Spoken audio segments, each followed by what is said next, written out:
This was the scene in Baytown the other day. 155 young men of differing ages and size and shape and ability, all trying to impress a small group of men who just might be the first step to the big time. It's open for anybody. When we go through, we give them all the opportunity to do all the different stations that we're looking for. Y'all doing good. What these scouts for the Major League Scouting Bureau are looking for, pure and simple, is a young man with the tools to play Major League Baseball. I've had a couple of scouts to look at me, and I thought I needed some more exposure.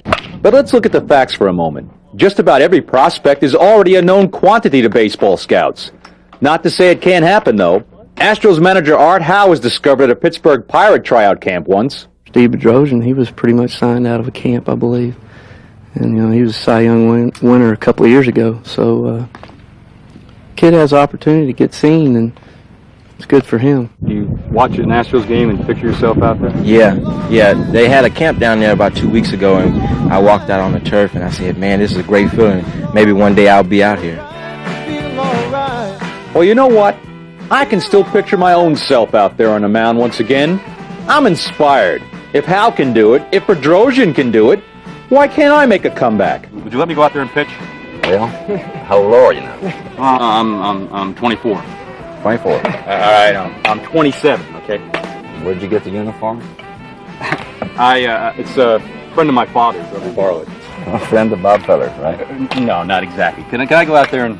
Sure. But hey, I guess we've also got to face facts. For every Bedrosian and Howe go literally thousands of kids through these camps who will never even see a rookie league.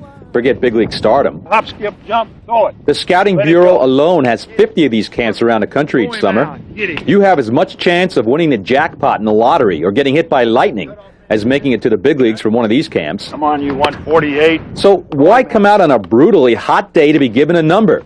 Not even a name. I have the dream. It gives me goosebumps thinking about it, but I used to sit in my backyard and hit rocks all day long. I sleep, eat, and drink baseball. I feel like all I can do is my best. Give my best shot. For those of you that I call your number. And after a morning of running and hitting and throwing, the scouts decide who makes it to the next small step, a simulated afternoon game. So for some, the dream will continue, at least for the afternoon. For others, the dream ends now. Or does it? Well, Carol, how do you think I did?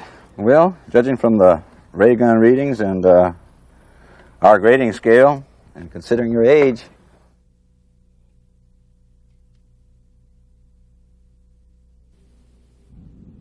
The Lady Futures Golf Tournament may be just a blip on the crowded Houston sports calendar, but a championship nonetheless of deep personal significance to Peggy Gustafson. Last year in July, my father had a stroke, and they had a tournament here in October, so I played in that because it was here.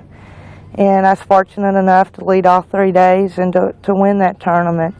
And it was dedicated to my father. Peggy's goal through the years has been the big leagues, the LPGA, teeing it up with the Nancy Lopez's and Betsy Kings. The game is there, it's the money that's missing. If you're going to play golf professionally and do it successfully, you need to do it every day, and it's real hard to build 10 sets of clubs and then maybe go give 4 or 5 lessons and then work on your game from 10 to midnight. Assuming she can scrape up the money, next up, like it's been for the last several years, is qualifying school. And there, we're talking pressure. There's more pressure there because if you don't make it through the regionals, then it means that you play the mini tour another year, or it means that you put clubs together and you teach for another year. It's another year that you can't play with the big girls. So after years of trying with a little heartache thrown in, the question becomes, why keep doing it? Oh, I love it. I've always loved it. And where there's love, there's hope. Rick Schwartz, Channel 2 Sports. The Martin brothers are the 2 best squash players Australia has to offer. Rodney currently number 3 in the world rankings, older brother Brett number 9. Basically where the English have settled, they've taken their game of squash with them. Individual accomplishments are nice, but the brothers are most proud of what they and their Aussie teammates did recently. Beat Pakistan in World Championships. It's been 16 years since the Pakistanis lost. And no, there is not much of a sibling rivalry here, even when they have to play each other. We practice with each other a lot, and, you know, we've actually lived together for all these years. It's nice to see brothers, one for all for one. I must admit that I think I'm the better player out of both of us. A lot of people have different opinions, saying that Brett's more talented, but the ranking proves that I'm the best, and Yeah, and who won the last World Championship match? Well, we'll have to forget about that one because Well, wait a minute, guys. I mean, you guys get along all right, no? Yeah, well, there are exceptions. there are exceptions in it. Well, I think we better end this right now. Trying to stop this international incident. This is Rick Schwartz for Channel 2 Sports. As the Lady Owls get ready for their upcoming basketball season, they naturally go through all the prerequisite drills, shooting free throws, scrimmaging, working on their defensive quickness. But wait a minute. What's this drill? Throw around a medicine ball? What the heck is going on here? Well, I got with our strength coach, Keith Irwin, and he's got a really good program here for all the athletes. But we're trying to do something to develop the female athletes' upper body to help with our passing, ball control, their hands, eye coordination. Trying to get the neuromuscular reaction, mind to nerve to muscle, to react quicker, all right? At a weighted ball and a real quick sequence to work through. Oh, so there is some method to this madness. But hey, those guys just implement the torture. The Lady Owls are the victims. When you came here to play basketball at Rice University, did you ever think you'd be throwing a medicine ball around? No, not at all. It's crazy here. I didn't know what to expect, but it definitely wasn't throwing a medicine ball around. But just throwing it isn't enough. The team that gets beat throwing the ball around the circle has to drop and do push-ups. I know I like to do push-ups. The stronger team usually wins anyway, so that helps. So we know why the other team isn't doing push-ups. We're going to have the best shoulders in the Southwest Conference, I guarantee you. Hey, we're only kidding. The Lady Owls know these kind of drills are indeed a benefit. Yeah, when I make a chest pass, I think about it as being a medicine ball. It makes it easier, right? It makes it a lot easier. But everything that they set us up with really works together to improve our basketball skills. And the girls have just really jumped on the bandwagon with it. I mean, it's going to be a different Rice basketball team here in women's basketball. You know, it seems like this one group has lost one too many times today. They could use some help. And I'll tell you one thing, folks. I'm not about to do any push-ups. 1, 2, 3, 4, 5, 6, 7, 8, 9, 10. This is Rick. When will I ever learn Schwartz, Channel 2 Sports? The last time you had the best football game of the year against the Baylor Bears, held them to 3 points. But now it's time to play football again. And just when you thought it was safe to go back out on that football field,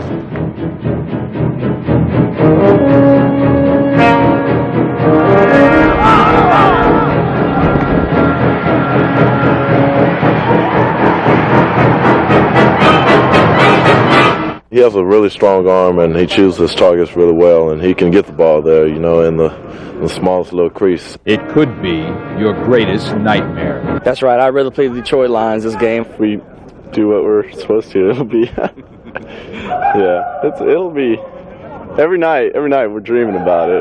We're going over the plays and watch hours and hours of film. But after the Cougar feeding frenzy is over, imagine the tales you'll be able to tell your grandchildren about the day you stared football death in the face and lived to tell about it. I'll have a lot to tell them. I might make up a few things about how I returned a few. Iceman Mania, coming to Rice Stadium this Saturday. Rick Schwartz for NBC.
of some sort, would the United States or the French or the regime in Iraq may have something to do with the size of the forces, but certainly we must have a force around the borders of Kuwait in order to preserve the security of that state. But that might very well be able to be done by Arab forces.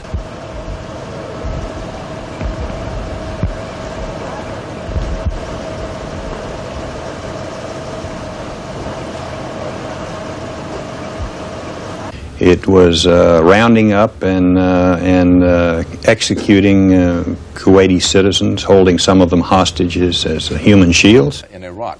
What is the future of Saddam now? With the oncoming of the ground war, assuming that he suffers a crushing defeat, does this lower the chances that Saddam can survive politically? Hopefully. More than hopefully?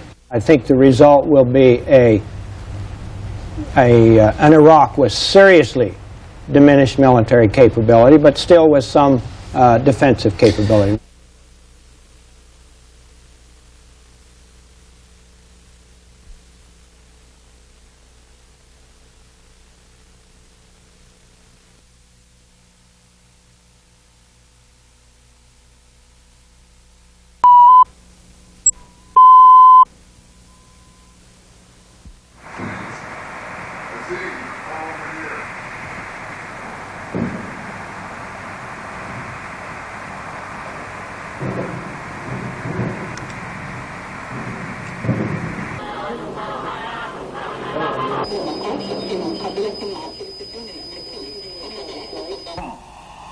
لكل من لم يعرف قتلهم حتى الآن ودروا كما هو عهدهم وصفاتهم حتى بالذين وقعوا معهم على القرارات سيئة الصيت.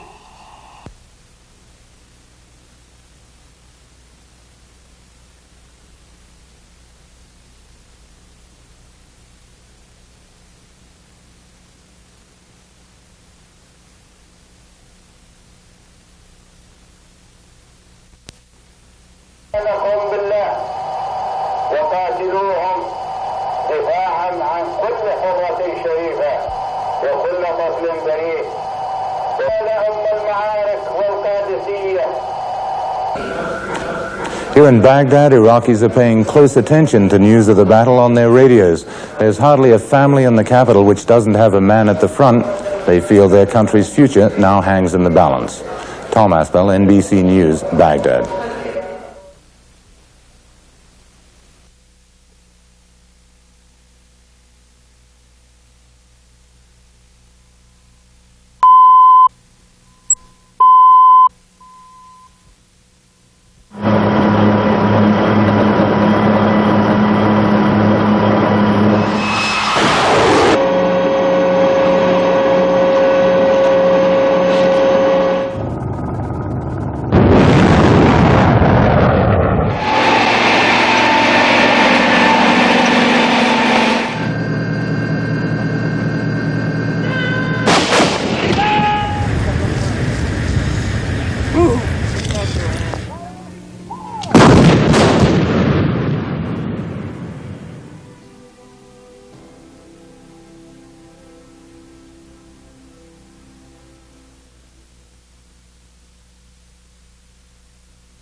We also lost an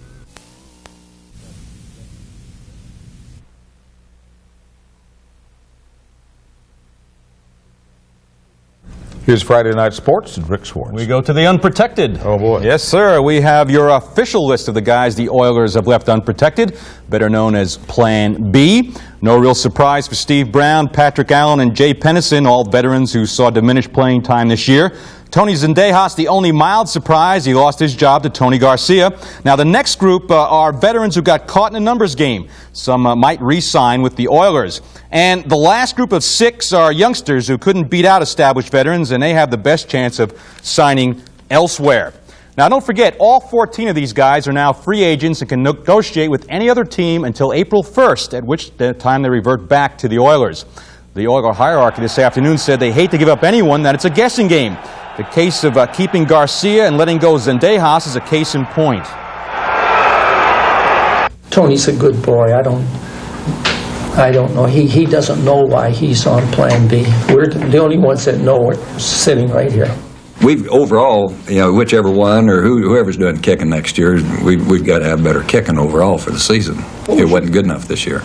Okay, and tonight when all the roster moves come out around the NFL, we'll take a look at some of the guys the Oilers might be interested in. All right, if any of the Plan B players are down in the mouth about being left unprotected, they should be inspired by this next guy. The Giants' O.J. Anderson is standing there with some teammates, yes, hyping that breakfast of champions, Wheaties. O.J. has been a Plan B guy for both the first 2 years, and all he did was win the MVP award at the Super Bowl. The last 3 or 4 years, I've been the guy that everybody said, would he be back? Can he make the ball club? And as usual, just like we are champion, I am too. Great players, but sloppy eaters, I think. MVP or no MVP, Anderson expects to be a Plan B guy again this year. It sure looked like the Rocket subs forgot to eat their Wheaties before last night's game at the Summit with Seattle. The starting 5 did their job, opened up a comfortable 14-point lead a couple of times. Buck Johnson in particular had a good game. But in came the subs. Out went the lead. Dave Feidel here, a typical effort last night. Bang, clang. The Rockets bench was outscored by the Sonic bench 53-9. And it doesn't take a rocket scientist to figure out you're probably going to lose with those figures. Rockets did.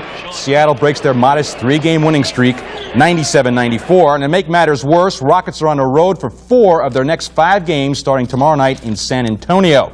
And while on the subject of basketball, I don't know about you, but this is not my idea of the ideal cheerleader. Actor John Cusack absorbed in the action.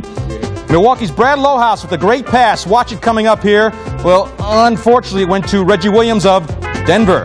And one hockey question. Where do you suppose this guy was aiming his stick? I have no idea exactly. A little bit of Yeah, I would think so. Thank you, sir. Have a good weekend. The Hogs don't believe that 7:30 start time you see on the tickets. Again, that's a 6 o'clock tip-off. Rick Schwartz is covering the game for us live and joins us now. And Rick, I know that the Cougars and Hogs is a big deal tonight, but Arkansas draws #1 UNLV on Sunday. They wouldn't look ahead, would they? Well, that's going to be the big question, isn't it, tonight? Because that game is going to have all the hoopla. #1 undefeated UNLV against #2 Arkansas. So it's imperative that Arkansas tonight keep their mind on tonight's business. Let's be honest, no matter how much they say they aren't, it wouldn't be human for the Razorbacks while they worked out this morning not to be thinking ahead to Sunday and their meeting with UNLV. Something that Hog coach Nolan Richardson is well aware of. It's a constant reminder because our kids are human, and with all the media and hoopla and fans and students who are camping out in tents, it's unbelievable atmosphere. I tell you, it's a bigger atmosphere than it was at the Final Four. And, this game doesn't come very often, and you can easily forget that you got a big game against Houston. If they do forget, the Cougs hope to take full advantage because they have a lot riding on tonight's game. A win, and they are almost assured of an NCAA postseason bid. A loss, and it's a big uphill climb. Well, I think overall they have got as good of 5 or 6 players on their basketball team as anybody in our league. Yeah, but let's face it, far and away the Hogs have the best team in the league. And Richardson, who first came to prominence with Tulsa in 1981, before taking his famous shirt to Fayetteville 5 years later, is enjoying the ride. You take a group of kids that went to the Final Four as sophomores, and then you still got them, and then you got them next year. Hopefully if everything works out well, you got to be happy with what we've accomplished with our young team. By the way, if any of the Hogs takes this shot in the game, you'll know they just might be looking ahead to Sunday after all.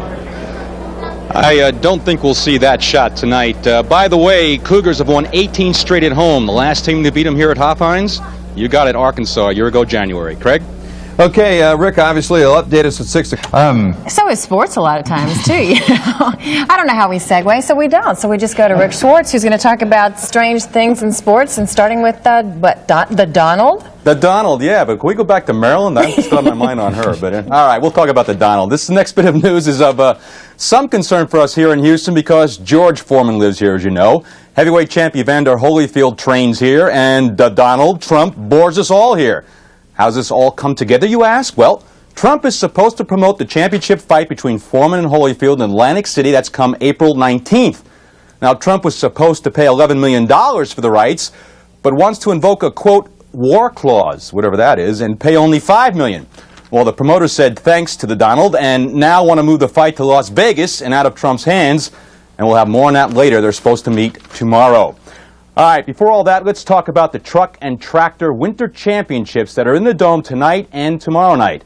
Now, yesterday, one of those monster trucks did double duty for a bunch of kids.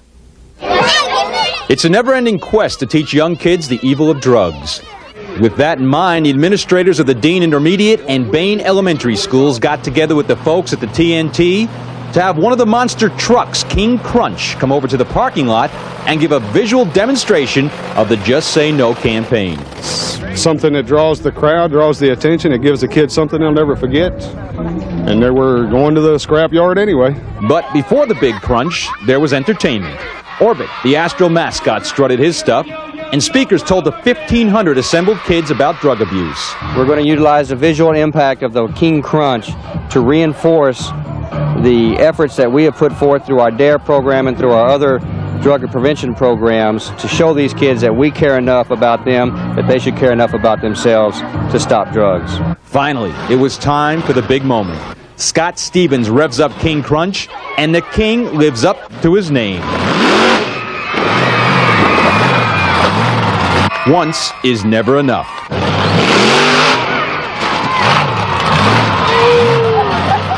The message was to don't do drugs and stuff like that. That was cool. So is our pal Orbit. Well, he was the coolest because he was doing funny dance and stuff. Well, rack one up for Orbit, I guess. Just goes to prove you can't please everybody in the crowd. I mean, there you are, crushing cars, and the kids all want to see Orbit. I don't know what these kids today. Let's get some Friday sports now from Rick Schwartz. All I know is I was born too early. They're giving guys who sit in a bullpen $500 grand a year. I'm telling you, the stars were out last night at the Houston baseball dinner, but the newest, biggest star of all, at least money-wise, Houston resident Roger Clemens. Late this afternoon, Clemens became the highest-paid player in baseball, a little over $5 million a year for 4 years with the Red Sox. No wonder last night he said his well-publicized running with the Houston police last month has not been a bother. I haven't had any problem dealing with any of the off-the-field activities that have happened. It's been going fairly well as far as relaxing. Yeah, I'd be relaxing too. Also being honored, former U of H pitcher Doug Drabick, the current Cy Young Award winner, as the best pitcher in the National League, something he didn't exactly dream about as a kid. You know, the only thing I knew about Cy Young was that he was dead and that he used to play before this year. No, I had no idea something like this would happen. Well, it just goes to show you don't have to know about them to win them, I guess. All right, good game last night in college basketball. Houston and Arkansas. I mean, the fans at Hopkins got their money's worth. Arkansas was playing under the burden of looking forward to their match with #1 UNLV on Sunday. The keys of the game, Houston, after falling behind 23-9, got back into the game when the Hog center Oliver Miller got into early foul trouble. That opened up the inside for Alvaro Terran and Derek Smith, and early in the second half, the Cougars pulled ahead 67-63. But back in came Miller, and out the window went the Cougar poise. Shooting guard Byron Smith was anything but a shooter this night, 0 for 11 from the floor. I was doing the best that I could. It's definitely a letdown. I feel that I let my team down tonight by not coming through. The Cougars might have overcome Smith's cold hand, but not when their own hands couldn't hold on to the ball.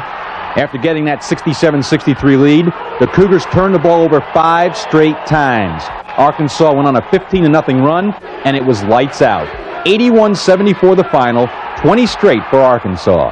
And now they can look forward finally to Sunday and the Running Rebels. It's been a lot of hoopla about UNLV, but we took care of what we had to do before Vegas. So, they're coming in the barn here on Sunday. We're just going to try to get after them at 11 o'clock. Well, that's going to be a dream for college basketball fans, number 1 against number 2. All right, let's turn our attention to the Rockets, who prove once again, when you're hot, you are hot. This last night in Cleveland, time running out, Rockets losing 92-91. Now, David went in for the just fouled out Larry Smith, and he warms up fast because watch it, he's going to take the 3, and yes, Rockets lead 94-92. Now, Cleveland still has time. Games early in the season when the ball would go outside to a wide open Steve Kerr, the best three-point percentage shooter in the league, it would go in. Not lately. Kerr misses, the follow-up no good. Rockets pull out another one to make it 7 out of their last 8. Now everyone rests as the All-Stars tip it off Sunday. Another great game. All right, finally, we show you the latest in fashion design. That's right, it's the Bill Laimbeer face mask, as modeled by NBA announcer Mike Fratello. Former Texas star Travis May is now at Sacramento looking for a seat in the front row. Well, maybe he'll go to the 3rd row. A pass coming up they don't teach you at basketball camp. Kevin Duckworth rattles it off the rim. Former Cougar Clyde Drexler puts it back up for 2. Phoenix Suns Gorilla coming in for the crash landing. And you want to be a hockey goalie? No, you don't. You don't want to be a hockey goalie. You can be anything. You know, catch darts, but don't be a hockey goalie. Catch darts. Thank you, Rick. Well, professional sports can be good money sometimes, can't it, Rick? Yeah, we have no basketball tonight because of All-Star Weekend, so we're going to talk about Big Buckos all through the sports tonight. Yeah. In fact, he just might be Katie's richest citizen. He's definitely baseball's richest citizen.